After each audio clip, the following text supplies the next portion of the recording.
So what is suffering really? Why do we suffer? There are two reasons. We want things to stay the same, or we want them to change. These are the two reasons for suffering, because things never stay the same and we can't command change. Yeah, that makes sense. So how do you see the difference between enabling and compassion? Enabling would enabling is if you support unhelpful behavior, like if somebody's not able to handle money and comes to you all the time and wants some, and you give him some, that's the same. It would be nicer to say, listen, I notice your money doesn't last till the end of the month. Would you like to have some help with it? If not, this is the last time I will give you, because I'm just enabling your poor behavior. Yeah. Because if you don't give him any more money, he will have to smarten up and make do somehow. Mm-hmm. And he will. People are not stupid. They can. Yeah. We're keeping them stupid. Yes. If we help them where they actually should help themselves. Hi, everyone. Welcome back to Conscious Money. Today, I have a very special guest, Dr. Christiane Michelberger. And the thing that I'm fascinated by Christiane's work is that she's done a lot of work to de-identify herself. And a lot of money problems are really about the stories that we are telling about money. And that's why I think her 10-fetter work will be very instrumental in helping you to shift some of your behaviors around money, life, craving. Anyway, without further ado, here's Christiane. Hello, Cleona. Thank you for having me. This is so much fun. My two most favorite topics, spirituality and money. So I'm a retired physician and psychoanalyst, have been a Buddhist since I was 24. Only when I was diagnosed with breast cancer, I suddenly realized that my spiritual path, which I had been following so intensely, had not brought me anywhere. I was just totally dissolved in panic. And I thought, I've been a spiritual sleepwalker. And how it happens in these cases when we really see that we need to change direction, the direction shows up. Within 2 weeks, I found a forum called Liberation Unleashed, where they help people see through the self-illusion. And Kevin Shanilak developed this method further to see through all the 10 aspects of the self, not just the doer and the agent in life, but also things we think we have, like wanting and not wanting, that make us buy this and not want this, and also that we feel we are split as a subject from the object, that we are two things. So there are many self-aspects. In the end, any sense of identity will be gone. This sounds very nice, but when it happens, it's actually quite terrifying. It turned into a new normal, and I'm just living my life, and there is no problem with it. Wow. I have to say, I'm really jealous, because the suffering that comes along with identification can at times be very extreme. I was on a 10-day silent retreat recently, and I got an email that on the last day we were given our phones, and I got some bad news in the email. It's just something small, minor, not life-changing. And immediately there was such a shot of sensation up the left side column of my body. And it was so unpleasant, so unpleasant. I was like, I can't do this anymore. I just need to get out of the suffering. This is going to happen constantly. And with money, the identification and the stories that we tell ourselves about money can be quite strong and hard to see. It's hard to separate that this is a story that I'm telling. It's ultimately, money is not about the numbers, yeah. Anyway, what is money to you? Money for me is simply an exchange tool. I mostly operate with cash, and it's just something you exchange. And I experienced that very vividly this year when I traveled in England. It's not only just an exchange, it also has to be taken by the other person thinking it's worthwhile, the exchange. Personally, I feel that when I give money, I'm not exchanging money, I'm exchanging my time. Because when I give money, I've earned it, and it has taken time to earn it and lifetime to earn it. The only thing we are short of is lifetime, because that will run out for sure. Yeah. So I'm exchanging my lifetime. And this is also my measure.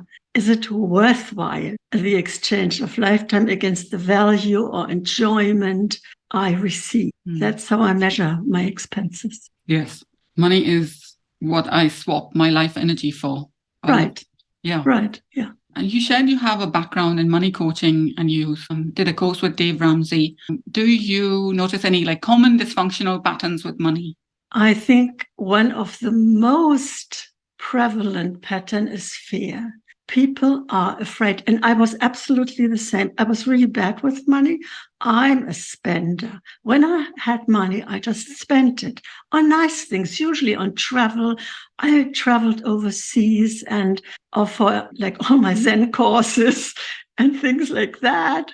And I went on a long hiatus and spent time in ashrams, just traveling the world, living off my savings. But I spent the money. There was nothing left afterwards. So fear, and out of fear, what could happen? Oh my God, if I look at my finances, that will be a disaster. I won't know how to handle it. So let's just forget it. Somehow it's working. Nobody knocked at my door and wanted my money yet. So we'll just keep going like that. It's this hide your head in the sand until the heaven comes down, basically. And I think that's the most prevalent attitude. Fear is a very difficult thing to handle, but it is absolutely, absolutely necessary to look at money. And it's like when you have imagine yourself dating and you meet somebody in a restaurant and you like him, but he never looks at you. He just looks at his phone. Will you continue the dating? No. Your money is the same. If you don't look at it, it won't continue dating you. Yes. Yes, I love that. And if you are afraid of money, then you also avoid it because we don't want the unpleasant feelings that come along with the fear. And it's very hard to build a relationship with something that you're spending energy avoiding. Right. You can't. You just can't. Could you say a little bit about fetters? Because maybe some of the people watching don't know what the 10 fetters are. Yes. So the 10 fetters are a concept the historical Buddha developed for showing what kind of wrong ideas we have about ourselves, the me, the I, and that these wrong assumptions distort the view on the world. And the inquiry I help people with is very simple. I don't teach them anything. I only ask questions.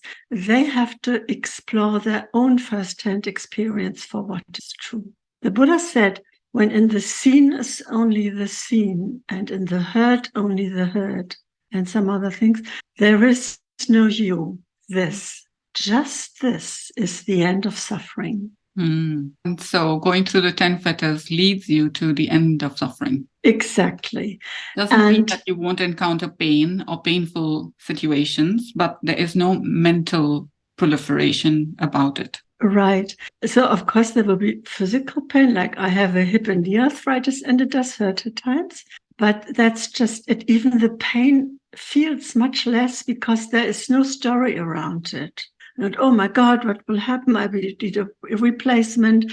And where would I have that done? And I hope it turns out nice. And I know somebody where it didn't. And oh my God, the whole drama, it's all in thoughts. Everything is just really a story we tell ourselves. The trouble is these stories can become true. It's called predictive coding. When we tell ourselves the story, we code it into our brain. And I don't know how the brain does it. It makes this come true. It makes it come true out of thin air. So this predictive coding is really important to watch. Wow. Yeah. So there is something to manifestation. There is something to repetitive thoughts and visualizing certain situations because some people are sort of stuck in a loop, like bankruptcy. They always get to a certain amount of money and they somehow become bankrupt, and it can happen multiple times. Is it something to this and manifestation, or? Yes, this manifestation sounds so funny. Now, to me, this whole scenario, the whole world, isn't substantial. It's not made from matter, as the physicists tell us as well. And I think that we send out a certain vibration and the resonance vibration will join. So if we have a positive, open attitude towards money, and we are all right with looking at it and making sure we don't spend more than we have or than we earn each month, then it will just accumulate. It's a combination of attitude, which makes us act differently, and then having the result. I usually do not work with manifestation, but this spring, I visited my niece, and she's big into vision boards, and she totally infected me with that. And I thought, I'll make a vision board. And I thought, so what do I really want? Is there anything I would like to happen? And I thought, yes. I had been suffering from chronic fatigue since 2001, so that's 22 years now. And I thought it would be so good to wake up fresh and not have this thick brain fog I always have to dig through. And so I put that into my vision board, nice pictures for clarity and freshness. And I thought, and I'd like really to be able to hike again. Because of my arthritis, it wasn't so good. And so some more pictures for that. All right. And you won't believe what happened. In summer in England, I joined a class against chronic fatigue and any other chronic symptoms that bases on the assumption that they are produced by a scared brain. The brain perceives danger where there is none. And it says, stay cool, stay in. I will make you tired so you don't go into any risk out there. And just telling the brain, teaching it that there is no danger any longer like there was in childhood. There was a lot of danger for me, helped really quickly. Within 3 months, my fatigue is blown away. Totally. Wow. Yeah. Wow. So vision boards can work. Yes, and then finding the right probe, because then your eyes are, because you have this aim, the eyes and the attention is opened to offers in that direction. Yes. And you'll find them, and the right ones. You will know which is the right one. Yes. You prime your brain to look also for. Right. Yes, we have a formation in our brain that filters the input that comes in according to our beliefs, to what we think is right and should happen and will happen. And it will filter out everything else. We only perceive 2% of what's going on. So there might be a whole lot more that could come in and be more helpful. Yeah. So your own relationship with money, you said you had a very fearful relationship with money. Yes. Conditioned by things that have happened to you.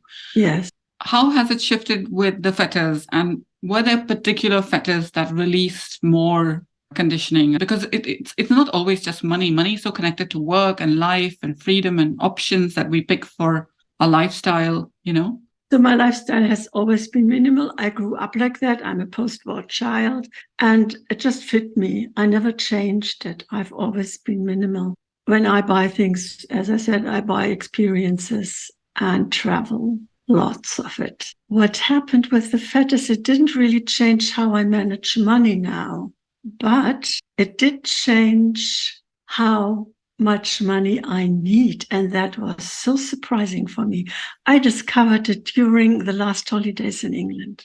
I had set out to travel from Dover to Land's End, and already on the first campsite in Kingstown, that is next to Dover and has a very beautiful sight over the channel, and you see all the boats coming in and waiting for the harbor to be free. And I sat there and thought, yeah, it's beautiful, but it doesn't really change how I feel. Interesting. Oh, well, I thought maybe you hadn't just relaxed enough yet. So the usual holiday high wasn't there. I used to be in a very different state when I was on holidays. And so I kept traveling. I visited some friends. I was on the Isle of Wight, and there it became really prominent. This extreme, magnificent beauty of this island with huge white walls and the water, and the sun was shining one day, so the walls reflected the sun. It was just stunning, but it didn't make me feel different at all. And I thought, this is strange. What's happening? And it felt like it isn't really important where I am. I just always feel very similar. There are no longer any strong highs or lows. The undulation has become smaller.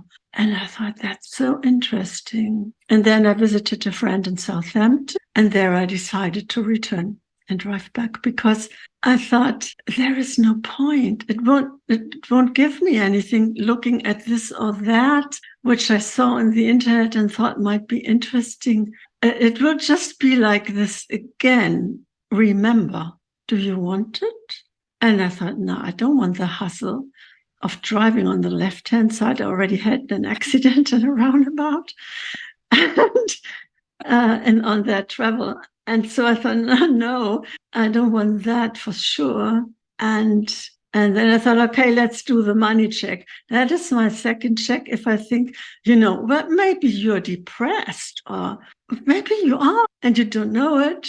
You just can't enjoy things. And so I thought, okay, let's do the money exchange thing. Is it worth the money I will spend to going to Land's End and back with my camper? Is that a fair exchange for my lifetime? I thought, hell no, it's not at all. I won't gain anything and spend money. It doesn't matter how much. I just won't gain anything. So no, this is not a good exchange to do. And I thought, okay, so I'll just drive home and enjoy my friends and relatives in Germany. And that is one thing that became much more important now, to be with the people I know, to take care of the relationships, to visit them. Since I moved a lot, my friends are all over Germany and the world, really. So that makes it a bit harder. But that seems to be now a more focal point for my travels. Relationships rather than the beauty or things that could evoke certain feelings in you because you're more at a... Right. The feelings are no longer evoked. And so, yes, it will feel more or less the same. That would be normal. I didn't notice it as special. But with the different architecture nature in England, I thought, something has happened which I haven't noticed yet. Yeah. So dropping the fetters has just led to you needing less stuff. I spent much of the COVID time thinking of hot countries where I could work and be like the dream of being a digital nomad. But I realized it was all about finding another moment that was better than this one, my discontentment. Right. In my defense, I'm also from a warm country. I'm from India. So I lived in India for 9 months. Right. Yeah. So, it feels my skin prefers the sunshine. Oh, yeah. There was very much a craving and an aversion, going on of I can find a better way to do life. And it feels like we are easier to manipulate when we believe in this story of this product can make you look more beautiful or this service can make you feel more content. Right. We're looking for a better feeling. Yes. And since the journey just brings an end to suffering, there is no bad feeling about anything any longer. It's just gone. It might sound very weird. It probably is. Yeah. But that's really how it is. Yes, there might be pain, like with my hip or with my knee, and should I have surgery, there might be more pain. But I still feel fine. It's just this. Yeah, it's probably weird, but very nice. Like a background of okayness with everything. Totally. It's not even okayness. It's because okayness needs to be not okay as a contrary to it. It's just, that's it. It's just how it is. It's, Yeah. And sure, I will go see a doctor if I think I should, ask a colleague for advice.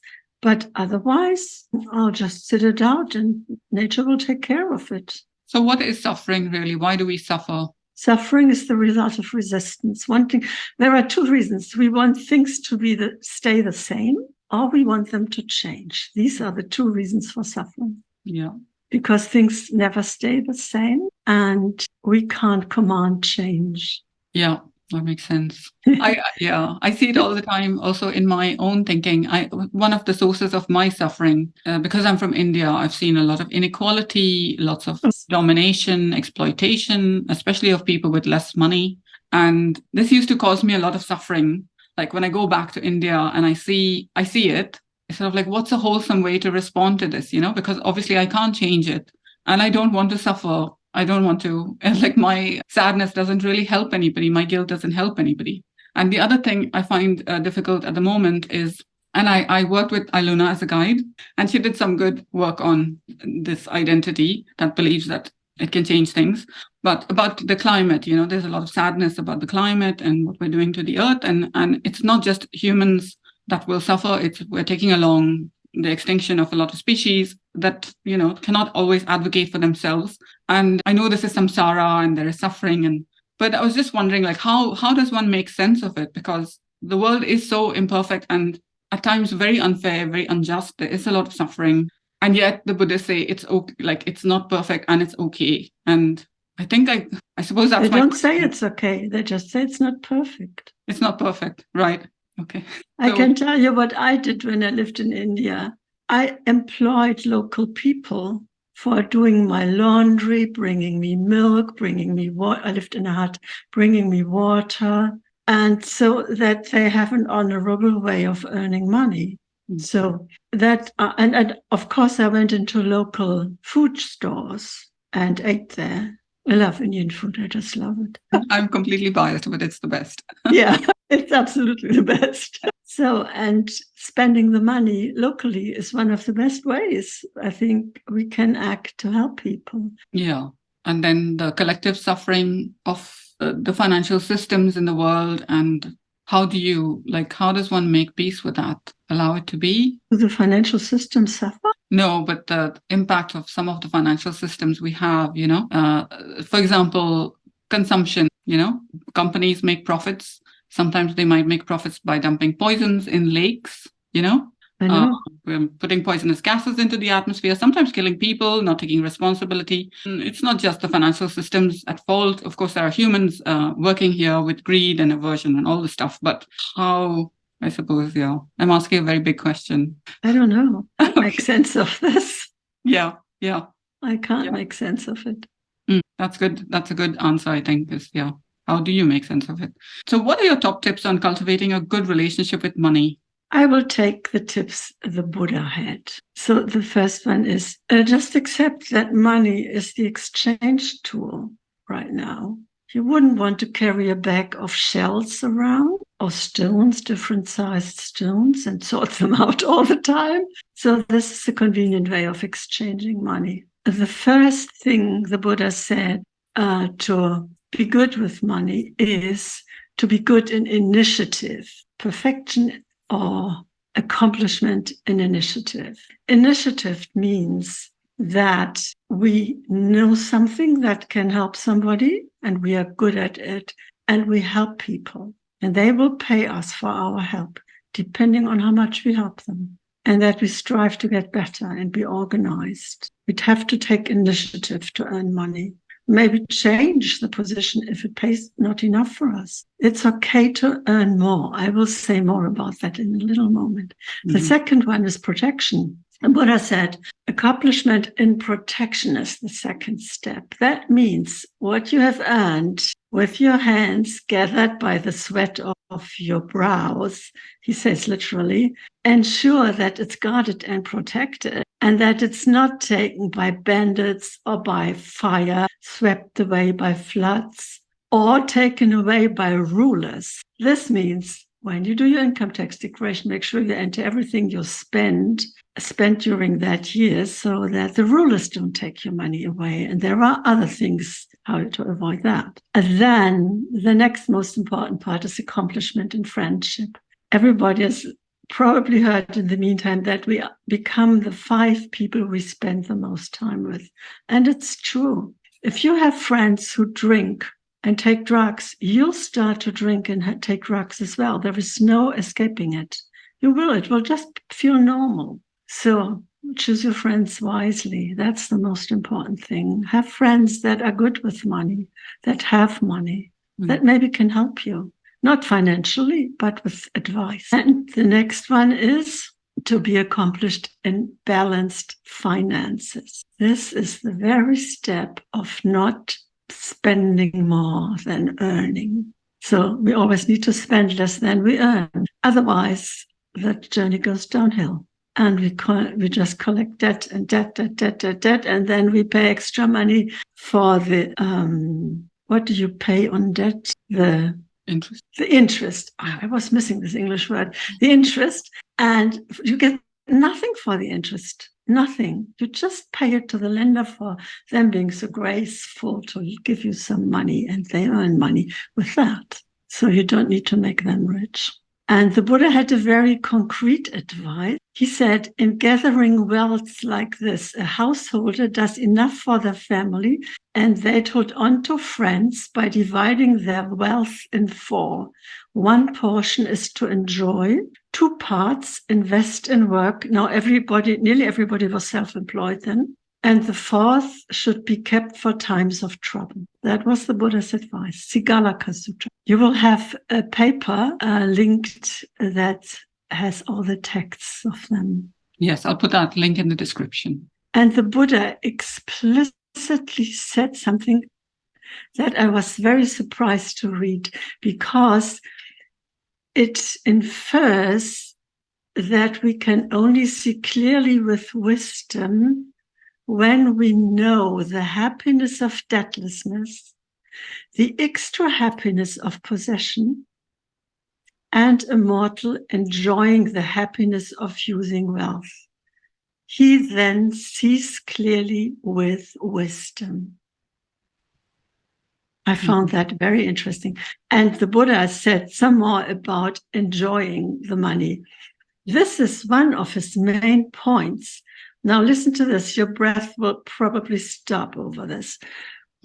He said, consider the pleasure seeker who seeks wealth using illegitimate coercive means and who makes themselves happy and pleased, but doesn't share it and make merit. Making merit is sharing it, donating it to Buddha or Buddhism in general, in this case. What are the 2 grounds for criticism?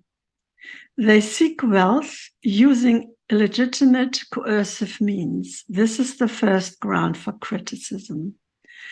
They don't share and make merit. This is the second ground for criticism. What is the ground for praise? They make themselves happy and pleased. This is the one ground for praise.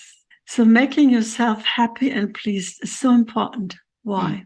Because when you're happy and pleased, you will be nice with other people, and you will be sharing freely what you have. Within your means, still, you don't spend more than you have, but you will give freely what you have. You will invite friends. That's how you keep your friends. You will make your wife happy. The Buddha says that often, that the householder should make their wives happy and give them so they have something for jewelry and makeup and clothing. Oh, it's very important for him, because it seemed to be a very important thing for people, for women at that time. And I think for many it still is. 2,000 years are just a blink in evolution. So the whole list, and now you can check yourself how well you score with the Buddha's measure. You seek wealth using legitimate, non-coercive means. You make yourself happy and pleased and share it. Give donations. You enjoy that wealth untied, uninfatuated, unattached. That is very important. And that comes with the work in the fetters. Once you're through the second step where desire and aversion disappear, you will enjoy your wealth uninfatuated and unattached. You see the drawbacks. If you just live for the money, you may gain pleasure, but you will still suffer. It won't end suffering. You can't save anything with having money. You need, and this is the last point, to understand the escape from suffering. these are the points the Buddha lists. And if every point is fulfilled, you can be praised on every ground. So this is really important.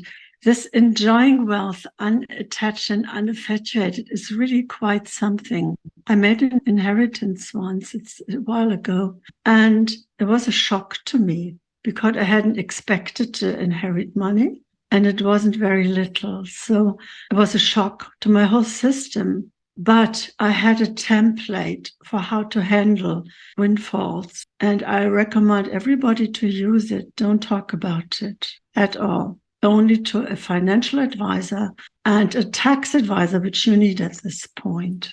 And only choose people who are very comfortable managing the amount of money you got. Like they need to have double or 4 times as much at least, and have clients who have 10 times as much. And it was very sobering to me when I asked a consultant, and he said, no, we don't take people with this low amount of money. It was very sobering for me. And I thought, great. Now I have a good measure of how much this is. It's not really much. And I will donate. Of course, I will do all that. I will donate from it. But when such a windfall comes, it's a shock. So don't talk about it. Don't spend any money, maybe 1%. Maybe just take 1% and just blow it. Just blow it. And then you know, okay, I blew it and it's gone. It didn't give me much. That's a nice lesson to have if you need that. And I see that I'm managing this money completely unattached. I feel it's not my money. That's just not my money. I like this Christian view of being somebody who manages the money for God. It's God's money. I like this view. I certainly have not the sense that it's my money. It was very interesting to see. It didn't develop over time. Yes. I'm just now trying to manage it. As long as the tax hasn't come in yet, how much I need to pay, I need to have it liquid, as much high-yielding accounts as possible, and then it needs to be invested. But it's not for me. I don't need the money. And it is so good to be able to handle it so completely unattached and just like a financial advisor who doesn't own this money. It's just, this is what you do. This is what you do. This is how to make sure it doesn't get less. And the next people can really ensure it, and that people benefit from it who really need it. So I think this is really good. And money can be a blessing, a real blessing to yourself. By making yourself comfortable, I'm comfortable. So my brother-in-law already said, so we sisters inherited, now you can buy yourself a bigger camper. Yes, my camper is small. I can't stand in it. And I really considered it. And he had already, pulled up all the internet links for nice campers for me. And they were like medium campers, not very expensive, medium campers. But then I thought, will they give me more enjoyment? I said, no, it's just wasted money. It won't give me enjoyment nor anybody else. Okay, the dealer. But I won't enjoy it. So no, I won't spend money on this. And, this is why you don't talk to people. Don't talk to people. They will give you all kinds of money advice, or they will want to have it. Now my sister earns the same amount, so there's no problem. But yeah. Yeah. While you were speaking, I was thinking about lottery winners. There are also those that spend so much that they get caught up in the spending and the pleasure and then are back to zero within 2 years. I think yes, lottery winners are good at that. Yes. Yeah. Almost like there's a preset amount of money that I can tolerate. Yes. And anything more than that, I'll just find a way to get rid of it because unconsciously I'm not comfortable with that money. Exactly. So if you ever have a windfall through a lottery, I don't recommend us to play lottery, but if you have and you see yourself spending it, stop, donate it, everything of it until you're down to the level which you can handle. Yeah. Really donate it. Donate it just to one organization. Don't think about it. Just donate it and make somebody else happy with it. To an organization that really makes people happy and not themselves. Mm-hmm. Yeah. So this is really important. At the heart of it, is it just unpleasant sensations that we're avoiding all the time? Like, is it so simple that we just aren't able to face unpleasant sensations. I was very taken by your inquiry with Stephanie. She writes a blog called stephanie.de, and it was about mobile phone screen time. And I know I came back from this retreat and my screen time was very low the first week, then it went higher, and I can see the usage going back up. I'm still on about 2 hours a day, but it's still quite a lot. And mostly I listen to, good stuff like YouTube videos about something. But yeah, I found that inquiry very interesting. And I think it might benefit people to know. Yes. This is the inquiry into desire. Yeah. Stephanie was one of my clients or students, and she had this trouble that she just couldn't stop reaching out to her phone. And so it's a very simple exercise then. But it's not a desensitization. You need to have an insight with it for it to stop. Mm-hmm. You put your phone in front of you and you feel the urge to reach out for it. And then you just sit with these sensations and watch out for what it makes you grab the phone. Is there a force? Is there something pushing you? What is it? What unleashes the grabbing? And if the self-illusion is seen through and you do this long enough, there will be a shift. I had a client sit in front of a fridge of a pizza who was just addicted to pizzas. He said, I'm not hungry, but I have to put them in the oven. And he sat there. He saw through this step in like 2 days. And then the second day he sat there and he looked what was making him, unwrap this pizza. And all of a sudden it was him. He woke up out of a dream. He thought, what am I doing? Why the hell am I sitting in front of a pizza? Put the pizza back into the freezer and this thing was gone. Now it came back. That happens often because this step is not managed in one blow like the self-illusion. But it can really produce a shift. And then you know that this can disappear. The shift has happened. It's so clear. Yeah.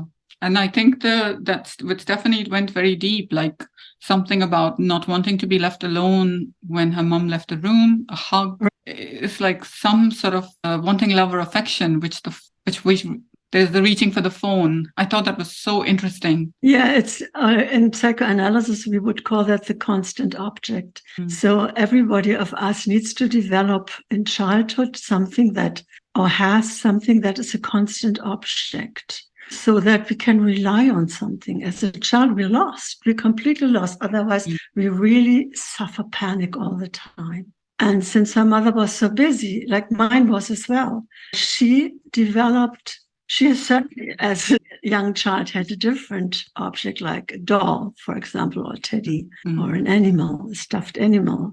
But many adults now have this as their object. And it's so sad.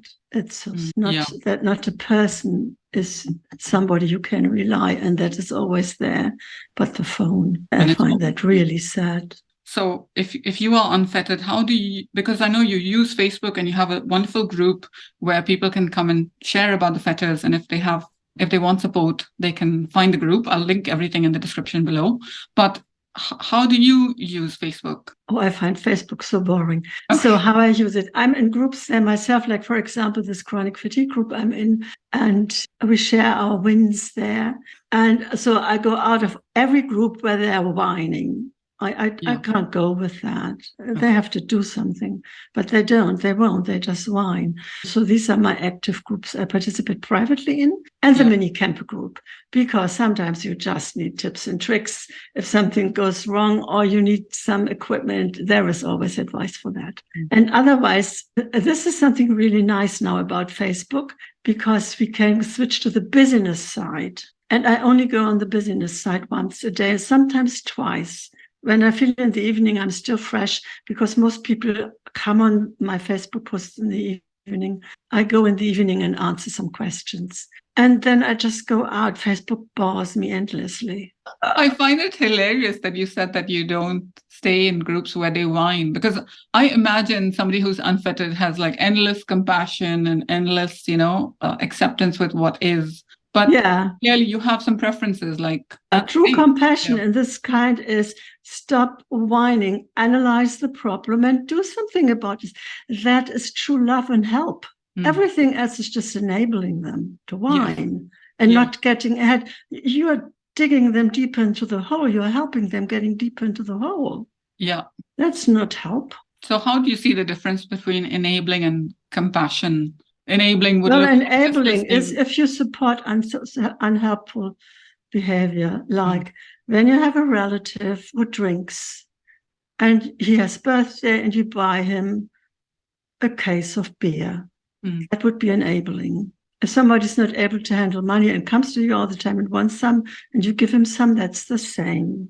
It would be nicer to say, listen, I notice your money doesn't last till the end of the month. Would you like to have some help with it? If not, this is the last time I will give you because I'm just enabling your poor behavior. Yeah. Because if you don't give him any more money, he will have to smarten up and make do somehow. And he will. People are not stupid. They will, they can. Yeah. We're keeping them stupid. Yes. If we help them where they actually should help themselves. And it's not that as an awakened person, you wake up in the morning, are full of love for everybody. No, your mood is rather neutral, in a pleasant way, neutral. And most people, to their very high surprise, find themselves leaning in much more into situations and saying what is true and needs to be said. Yes. Because they're no longer afraid that they're not liked. Yes. Who cares when they have not a me that wants to be liked? Yeah. Yeah. That does tend to be the stumbling block, is I care so much about how I will be perceived that I'm managing and manipulating and changing my authentic, honest yeses and nos to please. Yeah. And what a freedom it would be to get rid of that. Yes. I mean, I wouldn't offer unsolicited advice, but if somebody comes to you for help, he just asked. Yeah. Yeah. Could you speak about intuition and decision making? I know you spoke about resonance earlier, which is like an energetic resonance. But if your mind is quiet all the time, is there more access to, what life wants? The mind is not quiet all the time. I need to say that it's only quiet when I don't have to do anything. Like when we're talking, of course, I am pre-formulating sentences and my mind is actually quite active. So thinking is not abolished with awakening. Otherwise, I wouldn't be able to function. I would recognize things. No, thankfully, this doesn't happen. But the intuition is much more readily available. And it will actually fully guide everything I do completely. I go by my intuition 100%. It's good to be reminded that your mind is not, I assume that then you access quiet mind all the time, but it's not true that you function and you have thoughts and yet you have access to intuition because... Yeah, everybody has access to their intuition, whether they're on the spiritual path or not. Yes. They just need to have 5 minutes or make it 3. Sit in the morning, take a few deep breaths, and another one. And just relax a bit and just ask, what do I need to know today? And wait. And wait what comes and write it down. And if it's out of what your thoughts usually are about, it's your intuition speaking. Like you might not receive advice in the first setting, but something like, you are so very loved. What is that? Yeah, listen to and write it down. You can have that now. You don't need to wait for awakening. I'd love to hear a bit more about your money coaching and how you work with clients and how they could get in touch with you. It's very down to earth. What the Buddha said about how to have and manage money needs to be made possible in some ways. So when I work with clients, before we meet, I send them a sheet to get an overview about their monies and for them to get an overview. For many people, it is the first time they realize how little or how much money they have. Some people have much more than they thought because they just never looked. Yeah. And some see for the first time how much debt they have so that they know that. And also how much they owe to people or other. Student loans are a big thing.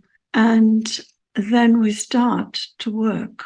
I like the 7 baby steps of Dave Ramsey a lot because they're very reasonable and they treat the problem by the root, because when we can't manage money, we don't have a math problem. I majored in math and physics, so I don't have a math problem. I spent money and invested it very unwisely because I didn't think about it. I lost a lot of money with my unwise investment. And So we start now thinking about money. So the first thing everybody needs to have, then they need to have an umbrella they can slip under when it rains. So a rainy day fund or an emergency fund.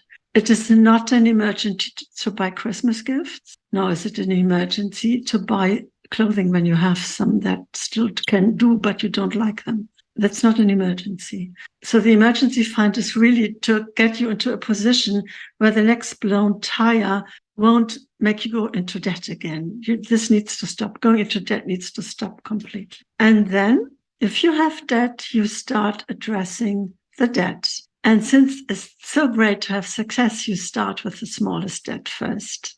This is the behavioral approach to debt. There are other approaches with, how much interest you have on the debt, but they are a math approach. And there has been research done by Stanford University, I think it was it Yale, that the behavioral approach has more success rate, a higher success rate than the other one, because it addresses the behavioral problem, which is the root problem. So you pay off your first smallest debt. And I will send you a sheet where you can visualize that to pay it off faster. And you roll this over to the next higher debt. And this is the snowball. And this is how the snowball starts getting momentum. And most people come out of debt within 2 to 3 years. During this time, you live very frugally.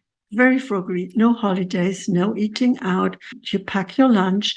You are really thrifty. Or you're really smart. It's not thrifty, it's smart. Because once you have all the interest you pay now for yourself, imagine how much more money you suddenly have. And then you can start loosening up. But first, make sure the money you earn doesn't leave you before you even have anything of it. So, and when the debt is paid off, you take care of saving for retirement. Now, if the debt isn't too bad, this can happen in parallel because time matters, because of the raising interest you get on your money, compounding interest. It's the most magic ever. And the earlier you save money, the better. But if you have very high interest rates to pay, you have to pay them off first because the interest is more likely higher than what you will earn. So this is how you do it. Then you start saving for your retirement. And if you already have a house, you now start focusing on the mortgage and paying that off. And then when you have your own house and the grass feels different when you tread on it because it's now your own, then you can start living and giving like nobody else. That sounds nice. I never knew about the 7 baby steps of Dave Ramsey. I'm aware of him and his work, but that sounds very clear step by step. Yes. And yes. I came across him accidentally one evening at 10:30 on YouTube, and he talked about the baby step, and I thought, which baby steps? Because I had worked with Your Money or Your Life to get out of my troubles and to start a budget. But that budget worked a little differently, and you have to write down every expense. And that is for me something very bothersome, which you don't do with this approach. I make it so that you tell your money what to do. You already know at the beginning of your month what your money will do for you. And then you don't need to write it down because you have this much amount for groceries, this much amount for fuel, and you need to calculate it in a way that it is sufficient. And you have this much amount. You won't spend much money on clothing, or you need to go to a thrift store in that time. And so you know exactly where your money is going. This much money is going to debt, most of it. Then you don't need to worry at all. You can spend the money you have to spend. You don't need to worry. You don't need to write it down. You just spend it. Yeah. I also don't like writing things down. And no, I think just temporarily as an exercise for the 3 months, it was, a good idea to see. But after that, it's bothersome. I agree. I had one question, which was about your relationship with time. If everything is now, do you? Don't ask me. Don't ask me.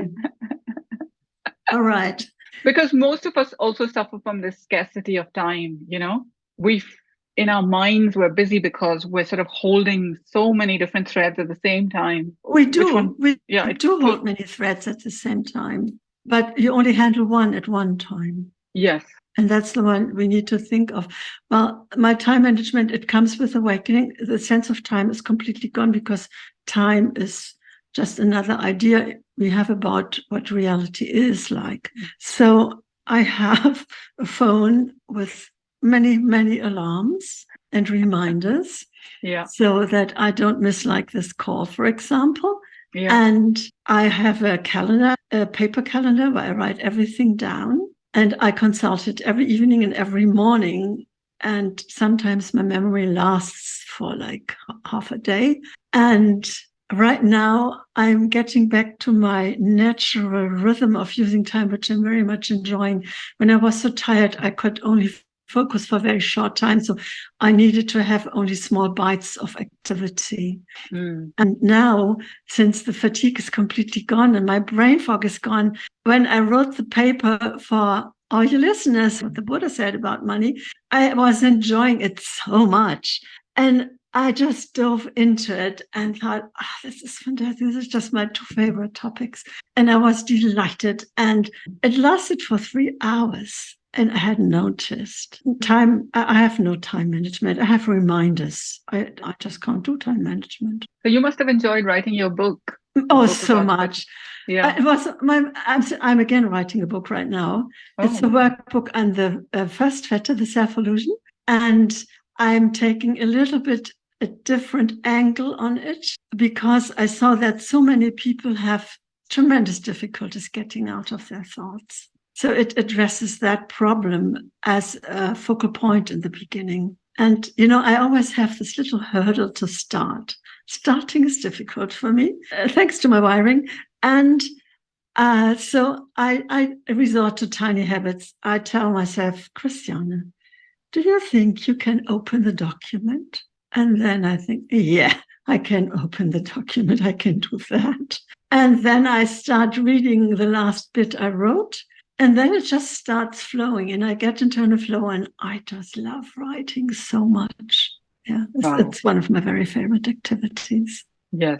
And I really enjoy your posts on Facebook. I've read your book, of course, because after I found out the interview with Kevin Chanelek, I was like, what is this 10 fetters? I never heard about the 10 fetters. Yes. I've been doing Vipassana for a few years, a few retreats and never heard about the 10 fetters. And now it seems to be, in my world, attention. And I would highly recommend that people. And the algorithm is now feeding it to you. Yes, the algorithm. Because you're interested and you click like and things, and then the algorithm feeds it. So you're in your own echo chamber now. I'm in my own echo chamber. It's a good echo chamber. Well, this is fascinating. Are there any final parting words? I think the most important thing to take home is spirituality and money go together, and they go together well. They can foster each other. Not only by you paying somebody to help you or donating, but also if you have no aspect in your life you need to hide under the carpet, it will come up anywhere during the inquiry. Don't worry, everything comes up. So there's no going around. If you're courageous, you will have to have courage to awaken a lot of it. Have a look and be kind. Don't beat yourself up. You didn't know this stuff up to now. So you did the best you could do, I think. And now you know more and you can do it differently. And then you have a kind look at your numbers and say, aha, this is how it is right now. Don't be stingy. If you have a fair price, don't bargain. Don't be stingy. Yeah. And give good tip, everybody. Yes. Thank you so much, Christiane. Thank you. It was a real pleasure. Bye-bye. Bye-bye.